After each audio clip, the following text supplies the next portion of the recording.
What's going on, guys? Aaron from Top Tier Gaming here, and today we have my first place Dragonmaid deck profile that I took to locals today and was able to take first place. Really one of my first times playing this deck in a live setting. I've mostly been testing it online. It's just a deck I've always wanted to play because the artwork is amazing, and essentially it just sets up an FTK. And of course, I'm kind of joking when I say FTK, talking about how spheres and tidying is just like a super powerful board despite how it looks. And the follow-up this deck has is absolutely ridiculous. So yeah, I had a lot of fun with this deck today, and it turned out really well. So I'm going to go over the main deck, the extra deck, and then I'll go over the side deck, and then I will follow it up with a test hand. So yeah, if you are a fan of Dragonmaids and want to see more Dragonmaid content on the channel, feel free to like and subscribe to the channel. It really helps us out. Discord link down below if you want to hang out with our community. It's always a good time. A lot of stuff is fun in the Discord. So yeah. Without further ado, let's get into the deck profile. Alright, so the first thing we're going to do before we get into the cards is we're actually going to show off the sleeves and sort of flex them, because these sleeves are awesome. Like, these sleeves are amazing. It's just all the Dragonmaids on them. And these were the extra deck sleeves we used today. People always want to see the sleeves. They ask me where I get them. It's good old ebay.com. You just can search either like Comic Cat sleeves or whatever you want to search for awesome sleeves on good old eBay. So now getting on into the list, we have the very obvious 3 chamber. Yeah, I mean, she's very standard at 3. She's like the best Dragonmaid, and 3 parlor. These are your 1-card starters, the ones you want to open with. Yeah, both of them are 1-card starters into essentially spheres, which is why we're maxing out on both of them. They're very good. Parlor dumps a Dragonmaid card, and Chamber searches for a Dragonmaid spell or trap. In any case, Chamber's going to search like Hospitality, so you can make your spheres, or you're going to search Tidying if you already have a way to make spheres. Parlor usually dumps Tidying, so she can either go herself into Striker Dragon, and then you Tidying her back out to make spheres, or you can special one from hand with Tidying. So yeah, if you open Parlor and Chamber, it's kind of better to start Parlor. But yeah, so those are the 6 1-card starter Dragonmaids. But then we also have the 2 Kitchen and the 1 Nurse. So some people really don't like Kitchen because she's not a 1-card starter, but she is like a 2-card sort of get your engine going. Like if you open her and Hospitality, then you kind of have your full spheres combo anyways. And then she's really good with like your Earnest Dragon, because if you're ever flooded with Dragonmaids, there's a lot of ways to sort of manipulate and use her to still get a really crazy board. Of like the highest ceiling board you kind of want to achieve turn 1 is Sheo, Spheres, and Tidying set. And the really flooded Dragonmaid hands with Kitchen is actually an easy way to get there, especially in combination with Nurse. It depends if you open Nurse or Earnest. Like, you open either one of those and your hand's flooded with Dragonmaids, then Kitchen is actually one of the best starters to have in the deck. But yeah, it means we're running 9 Dragonmaids, which is really important because you want to open at least one of them. So you're kind of forced to play Kitchen anyways, unless you want to max out a different one. But essentially a 3-3-2-1 ratio worked really well for me today. You can either play, like, you can cut a Kitchen for a second Nurse maybe, but I feel like this 9 worked really well, and that's kind of how we were going with it. For the big dragons, we have 1 Lorpar, 1 Tinkek, and 1 Earnest. So 3 big dragons, you either play 2 or 3 from what I've been seeing other lists play. I'm choosing 3 because I don't mind opening 1. As long as I can get to changeover. Sheo is honestly such a powerful card, and opening a high-level dragon is really important for being able to make him. All of these have their uses too, like Earnest is an extender, and it can also be sort of like a last-ditch effort to survive on your opponent's turn. Tinkek is very good because he can bump Sheo like 2k, which means you can get over the Arrival Cyverse, which I actually played in at Ignister today, so that worked well. Hopefully we can read the card. Yeah, discard this card, target 1 Dragonmaid monster you control, gains 2000 attack. So yeah, being 5500 is pretty good. And then Lorpar can kind of be like a good go second card, try to negate effects and bait out negates, and they all have their uses, but most importantly in battle phase they're bouncing back your Dragonmaids and they're being huge. And yeah, these are really important cards, and you have to play 2 to 3 big dragons. They can be bricks, but they're so pivotal to the deck strategy. And then 3 Phantasme. So this is obviously a hand trap. That's what most people are used to seeing it as, but in this deck he's so much more than that, because he's a level 5 or higher dragon, which means he can be used for Sheo, like worst comes to worst. If you go second and you put this on board and you fix your hand and then you're able to end spheres and Sheo, it's usually because of Phantasma. He's so good. And the fact that he works with tidying, like you can bounce him back for tidying, which is so good because having another Phantasme is never bad. Just like a mandatory run in this deck, in my opinion. Even like some games, if you play against decks that don't even link, I keep it in the deck. Maybe not at 3, but it's just a good target for changeover. And we have 3 Ash Blossom for your other hand traps, and 3 Veiler. We're running Veiler over Imperm simply because we are running Phantasme, and we really don't want to lose to Verte Anaconda jumping Dragoon. So if they're going to summon Verte, we can summon Phantasme, hopefully draw into Veiler, and that's the reason we're playing Veiler over Imperm. I'm not running Imperm at all on this list. I made some last minute additions before the tournament today that I will get to when I get to the traps, and you can choose to run hand traps over them, and I was originally, but yeah, I'll explain why I went to the other cards once I get to the trap lineup. But 9 hand traps, and Phantasme being so much more than a hand trap in this deck. So super, super powerful card and has a lot of synergy. On to spells, we have 3 Prosperity. So I really don't know if there's like a better option than this card, or like a budget option for this card. I don't know if Extravagance, like you definitely can play Extravagance, I've seen it, and you just run 3 of everything in your extra deck. However, by running this, not only can I more consistently get my pieces, I don't have to be scared that I'm going to banish all of something in my extra deck. So I think Extravagance is a decent budget option, or, you know, you can run a bunch of cards over this. But yeah, Prosperity, definitely, if you have it, you should be running it, because you really want to make sure you see a Dragonmaid monster turn 1 so you can actually make plays.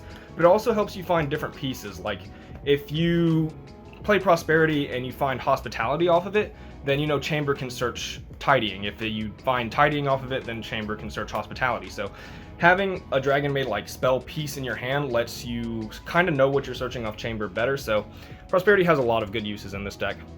And you like don't draw cards, except with Phantasme, but that's never going to really conflict with Prosperity unless your opponent's link summoning on your turn. So, or special summoning link monsters on your turn. Then we have 2 Hospitality. I definitely recommend 3 of this card, but 2 actually worked really nice today. One of mine got lost in the mail, is why I'm running 2.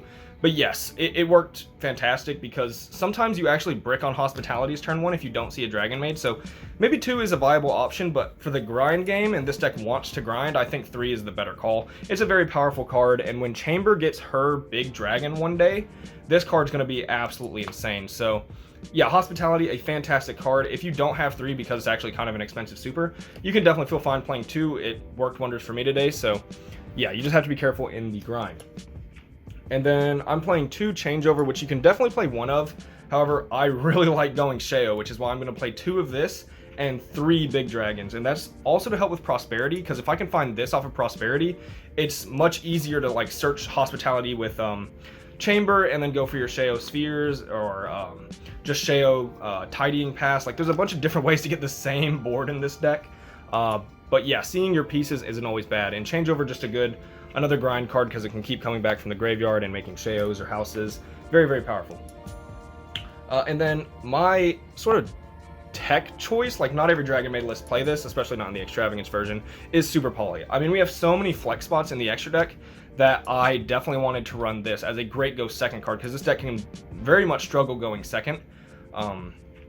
So yeah, Super Poly, fantastic pick, because it also works with the deck. Like, there's been so many times where I have like House on field and like a Tenkek, and I'm going in the battle phase, swing with House, swing with Tenkek, and then you Super Poly for Sheo in the battle phase, and you can attack for game. Like, it has synergy in the deck naturally because you're a fusion deck, but also being able to run so many different targets in your extra deck make maining this card absolutely fantastic. And we have beautiful like ultimate Super Polys, which is very great. But yeah, 3 Super Polys is what I have been running, and I played against a Despia deck today, so definitely could have come in clutch against them. I didn't draw it, but yeah, this card is fantastic, and most importantly, outs Dragoon, which can give this deck such big problems.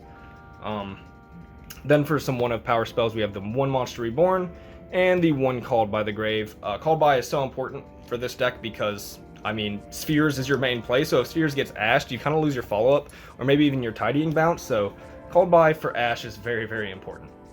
And then on to traps, we have the obligatory 3 Tidying, just best trap card in the deck by far. One of the best Dragonmaid cards, period. I mean, it's an interrupt that gives you like follow-up and can special stuff from your grave. I mean, this card is just fantastic in every way, shape, and form in this deck. It can bounce back Phantasmaids, because if we can get the text to focus here, it just says target one dragon monster you control. So bouncing Phantasmaid is really cool. Like, I've had bricks where I just set Tidying, but then I'm able to summon Phantasmaid, draw into a hand trap, and then have Tidying live. So, because when you're only running 9 Dragonmaids, sometimes you do get the very fortunate bricks that everyone loves. But yeah, the synergy with Phantasmaid is really cool, and Tidying is just a card you have to maximize at 3. And then these next 4 cards I'm going to put together because they were sort of just additions for today, because I thought they were really nice on paper. So 2 Strike and 2 Rivalry. These were originally hand traps. I think it was like some sort of ratio between Bell and Imperm originally. But yeah, Rivalry and Gozen have been picking up steam. Like, I haven't seen these cards pick up this much steam in a long time. Like, this format is just really good for them because of Prank Kids, Tri-Brigade. Like, Rivalry is a very powerful card, and we have no worries playing it at all. So I wanted to put 2 of that in going first and just sort of floodgate if I win the die roll. And Strike, I felt like I wanted to add again because it's really to protect our spheres. Like, if spheres gets ashed, it's so bad, or the spheres search gets negated in any way, shape, or form. Strike can stop Ash or Gamma in that instance, which is very, very important to me, and that's the real reason I put Strike in. Sort of Ash deterrent, Gamma deterrent, anything to protect spheres, or even Sheo from resolving, right? But other than that, Strike's just a fantastic card, so definitely didn't feel bad about playing it today. I wanted to play 3, but room just didn't allow it. So on to the extra deck. We are essentially playing Spheres the deck, so we're going to start with Links, and it's 3 Spheres, just like the best Link. You just want to end this in Tidying, and usually that's enough. Like, you end this Tidying in Sheo, you have so much follow-up, so much interrupt. It's actually ridiculous. But yeah, we want to maximize on Spheres, and we just want to make this every turn if we can, or, you know, as often as it's needed, and that's why we do run 3 of it. And we're running Prosperity, so we don't have to banish any, which is very nice. Striker Dragon is because if you open just Chamber or just Parlor, you need to make this to be able to make Spheres, which is very, very important. And then I'm running a Boral Sword. It felt like this deck can't do damage, and I was pretty much right. Like, this deck does damage through its main deck monsters and like the big dragons, but it doesn't have like a kill button, so I wanted Boral Sword just in case I do end up getting there. And he's also a dragon, which is nice. For fusions, we run 2 Sheo and 2 House. So these are your main fusion monsters, and this is really, like, if you're going to choose between this deck and Dragon Link, like Dragon Link, why would you run Dragonmaid over Dragon Link, right? Because Dragon Link can do same thing as Spheres Tidying. It can run the Chamber package, it can play through multiple interrupts really easy, has a much higher ceiling. What's the point of playing Dragonmaid? And honestly, it's Sheo and House and the synergy and follow-up they provide. Like, you can get to this crazy board with Sheo, Spheres Tidying a lot easier, or like through less steps than Dragon Link, I'll say. And what these cards do for the deck is very, very, very powerful. Like, I'm not gonna sit here and say that this deck's better than Dragon Link, because it's just not, right? Like, Dragon Link is insane right now. But yeah, these are the reasons I believe to play Dragonmaid in general, is these are really powerful cards. Like, Sheo is so good. And yeah, so those are the 4 fusions. We don't have to play any more than that because, again, we are running Prosperity. However, you should definitely max both of those if you're going to run Extravagance. Then we have our Super Poly targets. We have 1 Mud Dragon because it's like the most generic Starving Venom for like any dark decks in general. Like, a lot of boards end on just darks. We are running 1 of this guy whose name I don't even know, Mysterion. So you can take a dragon monster and a spellcaster monster to make him. So you can just summon anything and then, you know, Super Poly Dragoon. But also, we have dinosaur players, so if they're going to end Dragoon and Dolka, you can just Super Poly that board, which is very, very nice. So yes. And then we are running 1 Construct, which, you know, good for... We have Despia players today, which we normally don't, but yeah, this is very good for Despia. And of course, Shadal, you take Mechaba and Winda, and you probably win the game. 1 Diplexer as a card. For Salad... Adignister, which I played, which it didn't come up, but it could have. And then the 1 Rocket Ride. These are our Super Poly targets I'm choosing to play. Feel free to play ones that are good for your locals, but these are just the ones I have in my extra deck. You can play the Eldritch one, or however you want to do it. And then going into the side deck really quickly, it's more locals based, so play what you feel comfortable with. I'm not going to lie, mine is a little whack because I built it right before, and I didn't want to take some cards out of my other deck. So 3 Nibiru, that's just mandatory. You're already manning Phantasme, so this is a no-brainer for the side deck. And then we have 2 Artifact Lancia. This deck can struggle versus Shen, so I wanted to make it as hard as possible for Virtual World to be able to get there. It's also good versus Phantom Knights, which has also been picking up at my locals. And then 2 Godarla. I love Kaijus in this deck because you can give your opponent a Kaiju and then bounce it back with spheres if it comes to that. So that's really cool interaction. Also, it's for Dragoon or Barrier Statue if anyone's on that right now, which not at my locals, but Kaijus are just very good in general. And then here's where the weird stuff comes up. We have the 1 Feather Duster, the 1 Lightning Storm, the 1 Raigeki, and 1 Cosmic Cyclone. So yeah, this is, I'm not gonna lie, this ratio makes no sense. I mean, Raigeki and Harpy's Feather Duster, they're at 1, so that makes sense. I only own 1 Lightning Storm, and that maybe explains enough, but yeah. So we're essentially playing 2 Raigekis or 2 Feather Dusters, because what we have here is Feather Duster, Raigeki, and then we have both in 1 card. So that's pretty cool. And then Cosmic, just additional back row removal. I didn't want to take the Twin Twister out of my Phantom Knights deck, which deck profile for that coming up soon. But yeah, so that is why this looks like this. But essentially, I'm just saying run some back row removal or some board removal. I don't like Dark Ruler in this deck because it feels like I can't outboards that well, but yeah. And then last 4 cards is we have the 3rd Rivalry if I'm going first and it's really good against them, and 3 Solemn Judgment. I think that's pretty standard. I'm not a big fan of like anti-spell or order in this deck personally because I want to be activating spells quite often. And like DDG doesn't work, so I couldn't think too hard this morning. I just threw in some Solemn Judgments, but yeah, feel free to change your side deck for your locals. And that was it for the deck profile. I will go into a test hand and hopefully we don't brick and I can show you guys what this deck can really do. So let's get into it. Alright, so as always, we're going to start this off with a quick power shuffle to get the deck as randomized as possible. It was, of course, in deck profile order. We gave it a quick shuffle. Now we're going to go through the power shuffle and we're going to draw a hand, and if we brick, you know, that's how it really be. Like, you have only 9 Dragonmaid monsters and 3 Prosperity to find them. It plays very similar to Trap Tricks, honestly.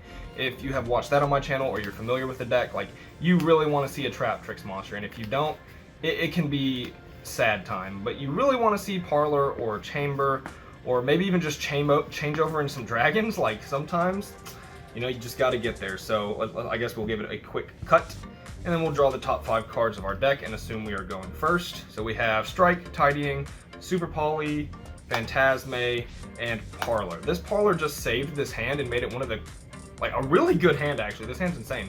But if you went first and you didn't have Parlor, you kind of have exactly what I was talking about, where you can set Strike, Tidying, and Super Poly, summon Phantasme when they link, and bounce it with Tidying for an interrupt, and then you have Super Poly Strike, and whatever you draw, Phantasme. So even if you don't draw your 1-card starter, it's actually not terrible. And then of course going second, it's pretty good actually. So I'm going to move these down here so we can have as much room to play as possible.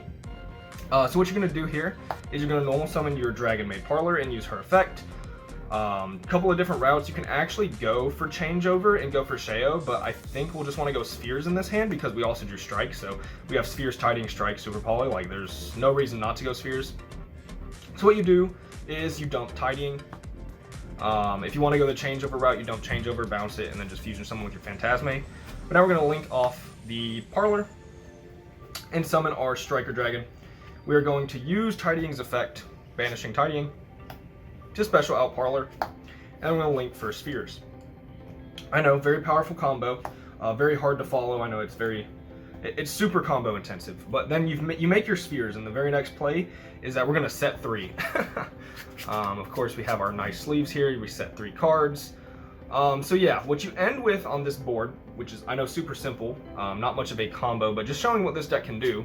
You have a Strike, which is a great interrupt, a Super Poly, which is sort of deck dependent, but you'll be able to make Sheo anyways, or not Sheo in this hand, but House. Well, okay, if you summon this, you can make Sheo. So, yeah, if you even if your opponent's not playing a deck where Super Poly is good, you still have the option to make it good, because you summon Phantasme, send Heavenly Spheres, summon Nurse, and then you have your Dragonmaid and your level 5 or higher. And then of course Tidying. You open Spheres Tidying, which is an FTK as we previously discussed.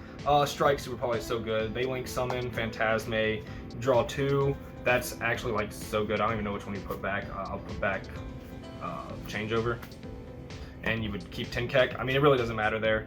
And then like you contribute your Spheres to special summon from deck. You can either go Chamber, but honestly, I like to get Nurse in rotation, so you can special your Nurse wherever she may be, and then Nurse summon Parlor from graveyard, get her effect to dump either changeover, or you can dump Chamber and special summon it with Tidying the next turn. The deck honestly just has too much follow-up. Like, that was so much follow-up and so many interrupts in one hand. Like, that hand was honestly really, really good. So yeah, that is what this deck can do. That's what it attempts to do. Like, if you can end with Sphere Sheo, it's even better. Sort of hand dependent, but yeah, that was Dragonmaids in a nutshell. Hope you guys enjoyed. If you do like Dragonmaid content, please feel free to subscribe. Leave down in the comments things you'd change with the list, how you're running it, and yeah, this has been Aaron from Top Tier Gaming. Bye, YouTube.